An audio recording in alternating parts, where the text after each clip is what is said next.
एक भीषण महामारी की तरह फैला हुआ रोग है जिसे हस्त क्रिया कहते हैं, अंग्रेजी में जिसे मास्टरबेशन कहते हैं। इस हस्त क्रिया के द्वारा आगे चल करके वो नितांत नपुंसकता को प्राप्त हो जाता है।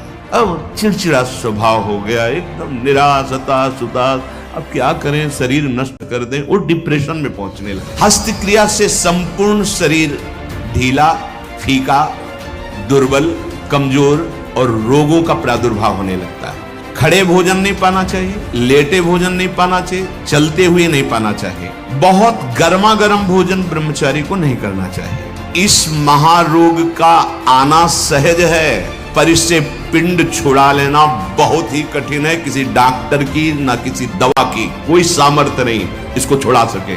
बहुत गौर से सुनना, और प्रायः इसको बहुत हल्के में लेकर के अपने जीवन को नष्ट किया जा रहा है। चाहे पुत्र हो या पुत्री, शिष्य हो या शिष्या, उसको ये बात समझावें कि ब्रह्मचर्य ही आपको लौकिक पारलौकिक उन्नति दिलाएगा। जैसे आप सुन रहे हो तो आपको एक चोट पहुंचाएंगे शब्द, ये आपको उठाने की कोशिश करेंगे। अगर आपने पकड़ लिया शब्द का सहारा तो उठ जाओगे, कोई औषधि नहीं बचा सकती, आप स्वयं बच सकते हो। आप में अभी भगवान ने सामर्थ्य दी। एक भीषण महामारी की तरह फैला हुआ रोग है जिसे हस्त क्रिया कहते हैं, अंग्रेजी में जिसे मास्टरबेशन कहते हैं। इससे बालकों से लेकर के बड़े तक का यह संहार कर रहा है महामारी। कौन सी महामारी? यह हस्त मैथुन, यह हस्त क्रिया। इससे बढ़कर नाशकारी कोई रोग नहीं है। बहुत ध्यान देने योग्य बातें हैं। आज शर्माया जाता है बातें अपने बच्चों से पूछने में, या अपने शिष्यों को उपदेश देने का यही समय नहीं। उपासना की नींव तो मजबूत होनी चाहिए, तब तो उपासना का मैल खड़ा है। कैसी बातें कर, क्रियाएं कर रहे हो, तुम्हें शर्म नहीं आ रही, गंदे आचरणों में उतर रहे, शर्म नहीं आ रही, और उनका निवारण कैसे होना है इस बात के सुनने और बोलने में तुम्हें शर्म आ रही, कैसी मूढ़ता छा रही। ये कराल काल के पंजे में फंसा करके जीवित रहने पर भी मुर्दे के समान कर देता है। ये बड़ा दुर्भाग्य हो रहा है कि आज हमारी समाज इससे पीड़ित होती चली जा रही है।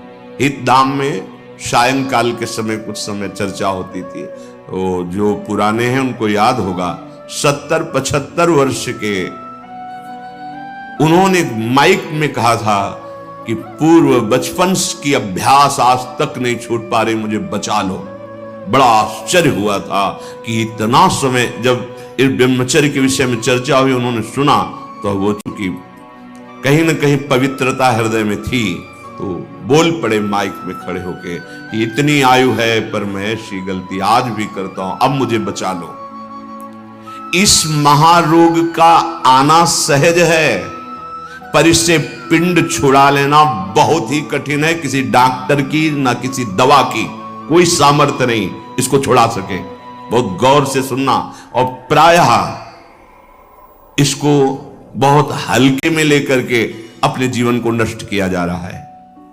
ये सबसे बड़ी क्रूरता अपने साथ तुम कर रहे हो। यदि हस्त क्रिया के द्वारा अपनी जीवनी शक्ति को नष्ट कर रहे हो, आपकी नस नाड़ियों से जीवनी शक्ति निचुड़ रही है, ये तुम्हारा नाश कर देगी।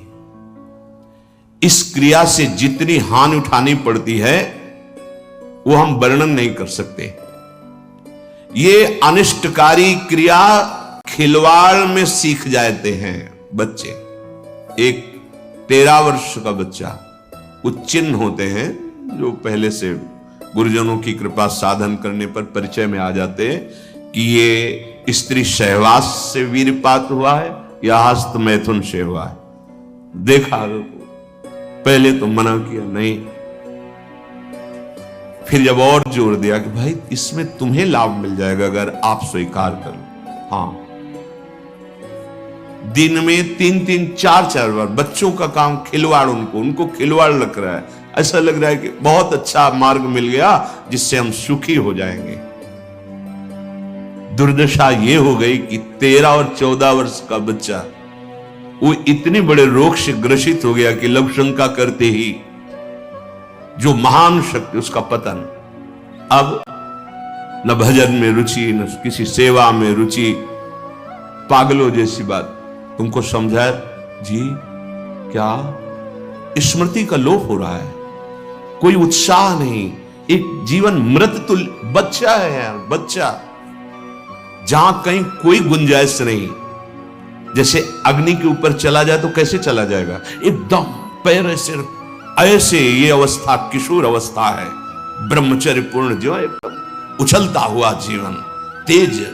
कैसा भी कोई हो, किशोर अवस्था बड़ी सुंदर अवस्था होती है, प्रकाश आता है, क्योंकि उस समय तक गलत संबंध। आज तो किशोर अवस्था प्रारंभ होने से ही ये दुर्दशा, मोबाइल, कुसंग, ये सब बहुत नष्ट कर रहा है, इसे खिलवाड़ समझा जाता है। और दुर्भाग्य की बात कि जो हमारे सलाहकार हैं वो उनको कहते हैं इससे रिलैक्स हो जाओगे। ओ अंग्रेजी का शब्द है वो, हाँ कौन सा, जो भी स्टेशन हो फ्रस्ट्रेशन, बोले उससे मुक्त हो जाओगे, होश में, होश में। ये उन महापुरुषों के वचन है जो ब्रह्माकार वृत्ति में स्थित है।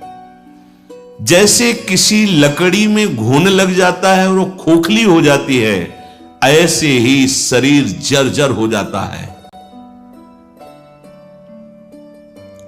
बहुत बहुत सावधानी की जरूरत है। ये मतलब इस हस्त क्रिया के द्वारा आगे चल करके वो नितांत नपुंसकता को प्राप्त हो जाता है। नशों में ऐसा दौर्बल्य, ऐसी कमजोरी आ जाती है कि सहवास के लिए सोचा मात्र खत्म हो गया जी, सहवास की योग्यता खत्म हो जाती, गृहस्थ मार्ग में चलने लायक नहीं रहता, संतान उत्पन्न करने की सामर्थ्य नहीं रहती। बहुत सावधानी की जरूरत है, इसे खिलवाड़ मत समझो। किसी भी औषधि में, किसी भी डॉक्टर में कोई भी ऐसा उपाय नहीं है जो इसे छोड़ सके।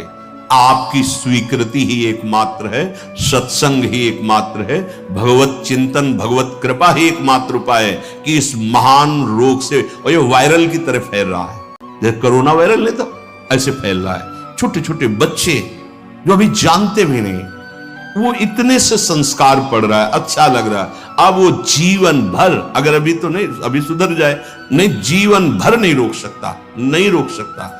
या तो सदगुरु कृपा हो जाए और बहुत शासन हो और वो स्वयं उस शासन को स्वीकार करे तो निकल सकता है, नहीं बड़े बड़े इस महामारी से नहीं निपट सकते। इसके लिए कोई इंजेक्शन नहीं तैयार हुआ अभी तक कि आप जाओ रोग खत्म। ये स्वयं स्वीकृति में बैठा हुआ महामारी है और ये वायरल की तरह फैल रहा है। नवीन पीढ़ी का सर्वनाश। और कुछ महानुभाव ऐसे हैं कि इसको बता रहे हैं तो नेचुरल है, ये स्वाभाविक है, प्राकृतिक चलता है, ये कोई, अरे तुम सर्वनाश को तुमसे प्राकृतिक बता, स्वाभाविक बता रहे हो? नहीं, बहुत सावधान। आप लोग दुर्भाग्य का निमंत्रण मत दे।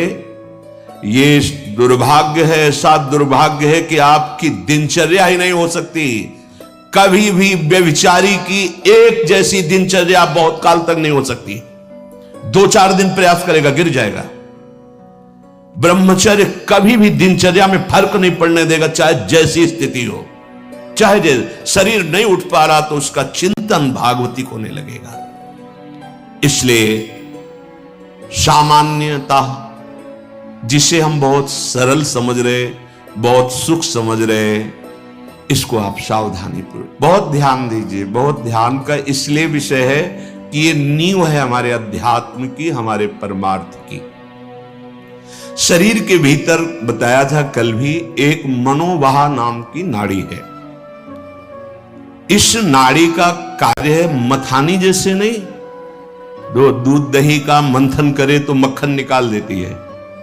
ये इतनी चिंतन से गर्म हो जाती है नाड़ी, तो वीर पूरे शरीर के रक्त के साथ है। उसी से आपकी हड्डियां मजबूत होती हैं, उसी से आपका शरीर बलिष्ठ होता है, उसी से आपके मन को पवित्र विचारों में चलने की सामर्थ्य मिलती है। ये जो कहते हैं ना कि हम नहीं चल पा रहे हैं, हम भजन नहीं कर पा रहे हैं, आप कमी को पहचानिए। शरीर के भीतर जो मनोवाह नाम की एक नाड़ी है, ये मंथन कार्य करती है। जे ही आप कामासक्त हुए, चिंतन किए, तो पूरे शरीर से, जैसे दही के मंथन से वो घृत निकाल ले, वैसे ये मनोवाह नाड़ी काम करती है। वो पूरे शरीर की नस नाड़ियों से आपके जो वीर शक्ति उसको एकत्रित कर लेती है, चाहे शरीरधारी कोई भी हो, स्त्री हो पुरुष कोई भी हो, उसको एकत्रित कर लेती है। पूरी नस नाड़ियां कांप उठती हैं जब उसका आकर्षण, वो आप समझ नहीं पा रहे, वो आप समझेंगे ऐठन हो रही, आप ऐसे, वो पूरे नस नाड़ियों को निर्जीव कर रही, शक्तिहीन कर रही है। सिर से पैर तक हर अंग हिल जाता है। शरीर का मंथन करके वो एकत्रित करके बाहर कर देगी। अब क्रिया करो या ना करो। दौर्बल्य, प्रमेह, स्वप्न दोष, ये निश्चित उसके शरीर में प्रकट हो जाते हैं। शरीर के रक्त में एक सफेद और दूसरे लाल कीट होते हैं। सफेद कीटों में बाहरी आए हुए प्राकृतिक प्रहार, रोगों के प्रहार से लड़ने की सामर्थ्य होती है। जो हस्तक्रिया या अन्य अष्टमैथुनों के द्वारा वीर शक्ति का नाश करता है, तो सफेद कीट ये नष्ट होने लगते हैं। अब जो लड़ने की सामर्थ्य थी प्रकृति से, गर्मी, सर्दी, बरसात, मान अपमान, निंदा, स्तुति और रोगों से, वो क्षीण हो गई। अब चिड़चिड़ा स्वभाव हो गया, एकदम निराश, हताश, उदास। अब क्या करें, शरीर नष्ट कर दें, वो डिप्रेशन में पहुंचने लगता है। समझो, अधिकतर हमारी दुर्दशा हो रही। ध्यान देकर सुनना। अगर वो शुभ की जो रोगनाशक सफेद है, वीर आप नष्ट नहीं करते, तो इतने बलवान हो जाते हैं कि एक बार विष को भी वो पचा डालेंगे। इतनी उसमें सामर्थ्य है, आपकी हानि नहीं होने देंगे। ज्यों ज्यों आप ये नीच चेष्टा करते हैं, त्यों त्यों ही ये जो आपको सबल बनाने वाले वो नष्ट होने लगते हैं, और उसके कारण भयानक रोगों का सृजन होने लगता है। मनुष्य के शरीर में और दिमाग में और स्नायुओं पर ऐसा प्रभाव पड़ता है, आगे चलकर पक्षघात हो जाता है। ग्रंथिवात, जितने जोड़ों में दर्द, पागलपन या और रोगों की उत्पत्ति होने लगती है, क्योंकि वो जो लड़ने वाले कीट वो सब नष्ट हो जाते हैं। व्यभिचार सर्वथा निंदनीय है, और सबसे महानिंदनीय है ये हस्त क्रिया, क्योंकि इसमें किसी दूसरे की जरूरत नहीं होती है। बहुत सावधान, बहुत नीच प्रवृत्ति है इसका। वायरल की तरह, जैसे वायरस होता है वो वायरल हो जाता है, ऐसे हो रहा है, ऐसे जिसको देखो सुख का साधन माने हुए है, नवीन अवस्था अपने को नष्ट कर रहे, और प्रमाण उनको मिल जाता है ऐसे बहिर्मुख लोगों से जो कहते हैं कि हाँ, आपका हृदय ठीक रहेगा, आपका स्वास्थ्य ठीक रहेगा, आप दिमाग से एकदम शांत हो जाए। कैसा नीच उत्तर है, कैसा उपदेश है, नाश करने वाला। तस्मात् शास्त्रम प्रमाणम ते कार्या कार्यो व्यवस्थितो। आपने वेद पढ़ा है, आयुर्वेद। कौन सी डॉक्टरी ऐसी कहती कि ऐसा करने से आप स्वस्थ हो जाओगे? शास्त्र प्रमाणित, धर्म प्रमाणित उपदेश होना चाहिए। छोटे छोटे बच्चे, नवीन बच्चे जब ये सब पढ़ते हैं और ये सब सुनते हैं, धिक्कार है जीवन को, जो हमारे नवीन पीढ़ी को बर्बाद किया जा रहा है। ऐसे नाटक, सिनेमा, ऐसे उसमें जिसमें हमारी जो संयम की वृत्ति है वो सब नष्ट हो जाए। इस क्रिया के द्वारा सबसे पहला धक्का हृदय पर लगता है। इसका धक्का बार बार लगने से यक्षमा, हृदय रोग और स्मृति का नाश ये शुरू हो जाते हैं। इसे राजक्षमा कहते हैं। यही रोग हुआ था विचित्र वीर्य को। दो पत्नियों के संयोग में बावरे हो गए, समझ नहीं पाए सिद्धांत को। भयानक हृदय रोग, हृदय का कमजोर हो जाना, जरा सी बात में घबराहट पैदा होना, डर जाना, उत्साहहीन हो जाना। है क्या बात है, एकदम कोई बात नहीं, बेमतलब कल्पना में पर, ये आपके ब्रह्मचर्य नाश का लक्षण है। ऐसा अभागा मनुष्य जीता हुआ भी मृत्यु तुल्य है। मस्तिष्क में बिजली की तरह इसका प्रभाव पड़ता है ब्रह्मचर्य नाश का। वो एकदम क्षीण करता चला जाता है। याददाश्त नष्ट हो जाना, शरीर में एक अजीब सी पीड़ा होना, खाली खालीपन महसूस होना, सुबुद्धि का पूर्ण रूप से ह्रास हो जाना, प्रतिभा न रह जाना, तेज न रह जाना, उत्साह न रह जाना और पागल सा व्यवहार होना, यह शुरू हो जाता है ब्रह्मचर्य नाश से। मस्तिष्क कमजोर होते ही आंखों की ज्योति लड़खड़ा जाती है। ऐसे देखें, अवस्थागत बात अलग।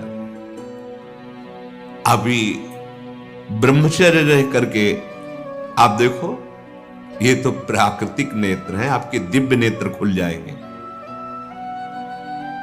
कान में सुनने की शक्ति, दांत के मसूड़ों का फूल करके दांतों को रोकने की शक्ति, शरीर की शक्ति, ये सब नष्ट हो जाती है, क्योंकि ब्रह्मचर्य सबका आधार है। बहुत जल्दी बाल झड़ना, बाल पकना, जैसे राजा के नष्ट होने पर संपूर्ण सेना बंदी बना ली जाती है, ऐसे ही शरीर का राजा है ब्रह्मचर्य वीर्य। इसके नष्ट होने पर हर इंद्रिय, हर नस नाड़ी पराजित हो जाती है। आंख, नाक, कान, जिह्वा, वाणी, पैर, त्वचा, आंते और इंद्रियां, ये सब असमर्थ होने लगती हैं। पाचन शक्ति पर बहुत बुरा प्रभाव पड़ता है। अब ये नाश नहीं तो और क्या, जीते जी नाश है। हस्त क्रिया से संपूर्ण शरीर ढीला, फीका, दुर्बल, कमजोर और रोगों का प्रादुर्भाव होने लगता है। मुख की कांति हीनता बढ़ती चली जाती है। मुख प्रसन्न तन तेज विराजा, कीने से रामचंद्र कर काजा। यार चेहरा देखो, वैसा लगता है जैसे सब उड़ गया, कुछ नहीं रह गया, बस केवल सजावट सजावट रह गई है। पवित्रता, जितेंद्रियता, बल, अध्यात्म चिंतन कुछ नहीं, शून्य। बस वही वर्तमान भोगों का चिंतन, कैसे भोगूं, भोगे हुए भोगों का चिंतन। बस आप देख लो अपने हृदय में झांक करके, संपूर्ण जीवन विषयानंद में फंस जाता है। इंद्रिय दुर्बलता के कारण अगर वो गृहस्थ में भी गया तो वो गृहस्थ में भी अपने धर्म का पालन नहीं कर पाता, क्योंकि उसकी जो शक्ति है वो नष्ट हो चुकी है। संतति सुख से भी हाथ धो बैठता है, फिर जो उसको जलन और शोक होती, क्योंकि वो जो कर्तव्य करना चाहिए गृहस्थ का वो नहीं कर, उसकी सामर्थ्य नहीं रह गई। अब वो अपनी बात तो बता नहीं सकता किसी से। अब जो अंदर जलन हो रही उसका निराकरण कहीं नहीं है। सावधान हो जाइए, ना वैरागी और ना गृहस्थ कुछ नहीं रह पाओगे यदि ये गंदी बातें आप नहीं त्याग पाए। बोलो ऐसे आदमी की सुख की आशा क्या, और अंत में इसका परिणाम महापाप नरक मिलता है। ऐसा थोड़ी है कि आप सोचो कि मेरा शरीर मैं जो चाहूं कर लूं।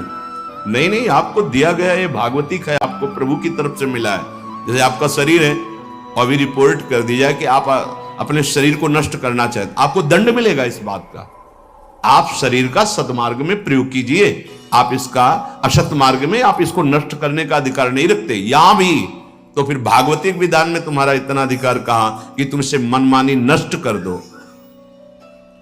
दुर्बल चित्त हो जाता है, संयम बिल्कुल नहीं रहता, जब कभी उसको इसका दोष अनुभव में आता है सुनने में, तो प्रतिज्ञा करता है, पर ऐसी हजारों प्रतिज्ञाएं वो रोज करता है, रोज तोड़ता है।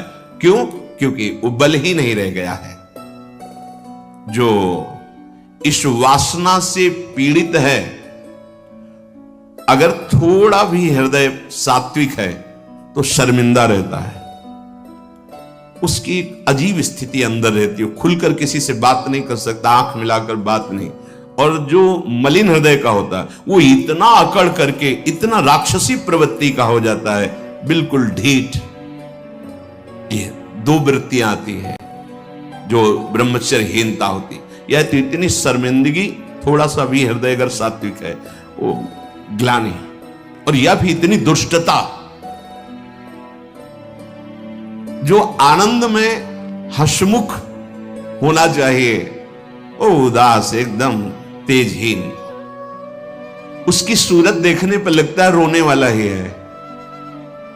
स्वभाव में रुक्षता होती है, चिड़चिड़ापन, क्रोधी, निस्तेज, आंखें अंदर धंसने लगती, यहां खालीपन होने लगता है, एक खालीपन, एक काला सा चिन्ह। बहुत बहुत सावधान। ये इतना भयानक रोग है कि जवानी में भी वृद्धावस्था के लक्षण प्रकट होने लगते हैं। किसी भी कार्य में मन न लगना, पड़े रहने की इच्छा होना, थोड़ी मेहनत करने पर हांफते रहना, आगे क्या करना ऐसे विचार करने की शक्ति नष्ट हो जाना, बहुत जल्दी क्रोध आकर के आवेश में कुछ ऐसे वचन बोलना, क्रियाएं करना। देखो ना, सुनने को मिलता, माता पिता को पीटा, ऐसा किया, वैसा। कुचिंताओं की बाढ़ आ जाती है, कुचिंताओं की। उसके हृदय में एक भय, एक जलन, एक घबराहट बनी ही रहती है। थोड़ी सी बात उसको पहाड़ जैसी मालूम होती है, विचार के द्वारा काट नहीं पाता है। बार बार झूठ बोलना उसका स्वभाव बन जाता है। बार बार भूख लगना या जठराग्नि का मंद पड़ जाना, ये दो दोष होते हैं। अन्न ना पचना या तो बार बार ऐसा लगना कि खाऊं। और मलबद्धता आते, जब वीर शक्तिहीन हो जाती है तो मल को पकड़ने लगते हैं, उनमें सामर्थ्य नहीं रह जाती पचाने की या मल निकालने की, तो कब्जियत बनी रहती है। नींद का या तो नाना और या आना तो कुंभकर्ण जैसे सोना पड़े हैं। दो, उठते समय निरुत्साह, आलस्य, आंखों को बहुत भारीपन होना, नहीं खुलने देना। ऐसा जब आप संयम से चलेंगे ना, घड़ी की अलार्म की जरूरत नहीं होती, एक समय में नेत्र खुले, ऐसा नहीं ऐसे नहीं, एक दिव्यता आती है। अभी आप उधर कदम सही ढंग से नहीं रख रहे, इसलिए है अलार्म बजते रहते, शोर है। परमार्थ में या व्यवहार में भी आपको चलना है तो आपका संयम बहुत अनिवार्य है। अब बच्चे कहते हैं हमारी स्मृति काम नहीं करती है, पढ़ाई में मन नहीं लगता है। ऐसा क्यों नहीं लगता? आप देखो अपने आचरणों को, देखो पढ़ाई, ये तो इतने टेबलेट, इतना है सब। एक बार बोल दीजिए, कभी भी जीवन में पूछ लीजिएगा, उसे दोबारा पढ़ने की सुनने की आवश्यकता नहीं। एक बार अगर हम नहीं सुनना चाहते तो आप हल्ला मचाते रहो, बाद में पूछो तो ना हमने वर्तमान में सुना ना, बाद में उसकी स्मृति रहेगी। जहां स्मृति लगी वहीं लगी है। रात्रि में जो स्वप्न दोष होता है, इन्हीं गलतियों का परिणाम होता है। यदि आप ऐसी कोई गलती ना करें तो कल चर्चा में बताया था, स्वाभाविक कभी वो उफान जैसा, वो जो संतानोत्पत्ति वाला, वो नहीं। जो हस्त क्रिया से युक्त हो गया है वो अनुभव करे। लघु शंका के पहले या बाद में देखना, जो जीवनी शक्ति है वो आपको ह्रास होती दिखाई देगी, बूंद बूंद निकलते दिखाई दी, कितना सर्वनाश कर रहे हो। बाद में तुम सोचो हम ये विटामिन खा लेंगे, वो खा लेंगे, कुछ नहीं, उसकी पूर्ति नहीं हो सकती, उसकी पूर्ति नहीं हो सकती। आगे इसमें आता है ये जो आयुर्वेदिक औषधियां दी जाती हैं ये बलिष्ठ होती हैं, और ये चूंकि आपकी प्रवृत्ति गलत है, वो बलिष्ठ होकर आपको और कामोत्तेजना प्रदान करेंगी, तुम रोक कैसे पाओगे? संयम नहीं, इसीलिए कोई औषधि नहीं है, आप स्वयं औषधि हैं उसके। आपका दृढ़ निश्चय और कुछ व्यायाम, प्राणायाम, आहार शुद्धि और नाम जप, इससे आप शासन में ला सकते हैं। इस बात को कौन अपने बच्चों को बैठाल कर समझा रहा है? अगर वो नहीं है तो सावधान हो जाएंगे कि अगर कोई ऐसी बात बताता है तो माता पिता ने मुझे पहले सिखा रखा है कि ये बहुत नाशकारी क्रिया है, कभी ऐसा नहीं करना। आप बताते हैं क्योंकि आपको फुर्सत कहां है, आप अपने मनोरंजन में मस्त है, आपको यही लगता है खिलाना पिलाना ही केवल बच्चों का प्यार दुलार है। नहीं, कभी बैठा लिए, उनकी दिनचर्या देखिए, आप उनसे पहले इस महान दुर्गुणों का आगाह कीजिए कि ऐसी ऐसी बातें आगे कोई तुम्हें सिखा सकता है या तुम्हें है तो नहीं, जानकारी करनी चाहिए। अगर कभी ऐसा हो तो ऐसा मत करना। जो नवयुवक हैं, हाथ पैरों के जोड़ों में दर्द मालूम दे रहा है, शिथिलता हो रही, दिमाग में एक सनसनी बनी रहती है, आपको ये अश्लील चित्र देखना अच्छा लगता है, गंदी बातें करना अच्छा लगता है, ये सब उसी हस्त क्रिया का परिणाम है। जिनको बार बार एक स्वाभाविक लघु शंका लगती, एक बार बार ये आपका लक्षण है कि आपने ब्रह्मचर्य का नाश बहुत अच्छे से किया है। कोई भी हो, गृहस्थ हो, विरक्त हो, कोई भी हो,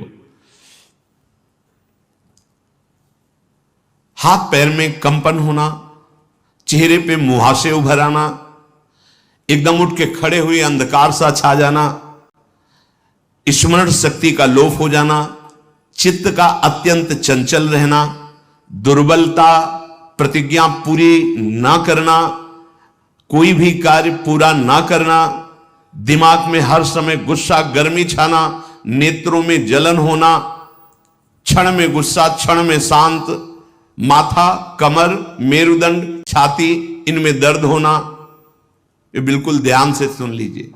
रीढ़ की हड्डी झुकाकर बैठने में आराम महसूस करना, ये सब उसी ब्रह्मचर्य नाश के लक्षण है। ब्रह्मचर्य आपको ऐसे बैठने ही नहीं देगा, तो देखो जरा सी एकाग्रता का आएगा तो बिल्कुल सावधान।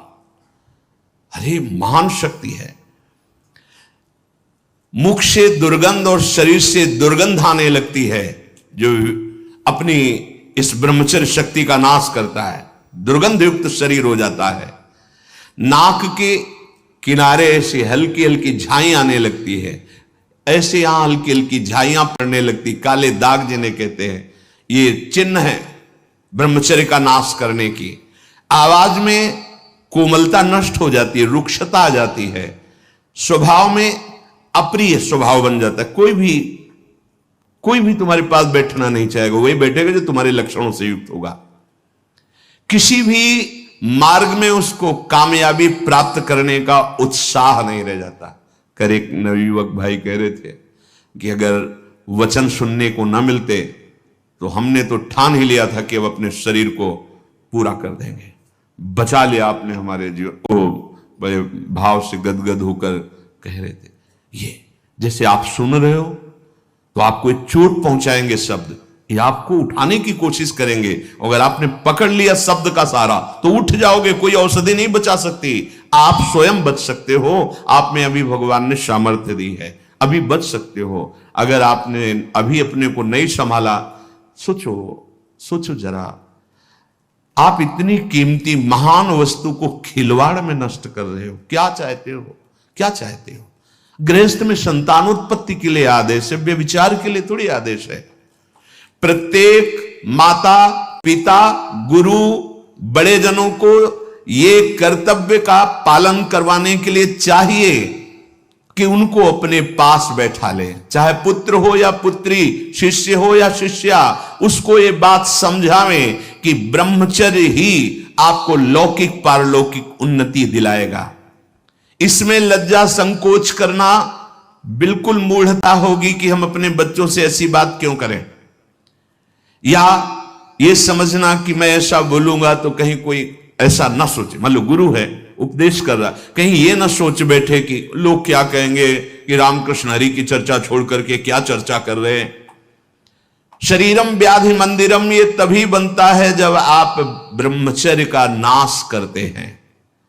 अतः माता पिता से, गुरुजनों से सबसे प्रार्थना है कि संकोच लज्जा छोड़कर अपने प्रियजनों को पास बैठाल कर, चाहे बच्चा हो या बच्ची हो, संयम की शिक्षा जरूर बतावें कि कैसे हम अपने जीवन को, भविष्य को, आप क्या समझते हो, अच्छे अच्छे पदार्थ पवा दिए, खूब पैसा लगा करके उनकी सुविधाएं दे दिए, लेकिन वो जो आचरणहीन हो रहे हैं, जो जीवनी शक्ति का नाश कर रहे हो, किस उन्नति में जाएंगे। जब अंदर ब्रह्मचर्यहीनता आती है तब नशा करने की इच्छा होती है, क्योंकि विक्षिप्तता सही नहीं जाती है। वो गांजा, चरस, ड्रग्स, ये वो, अब उस नशे की उत्तेजना में और नष्ट होता चला जाता है, नष्ट होता चला जाता है।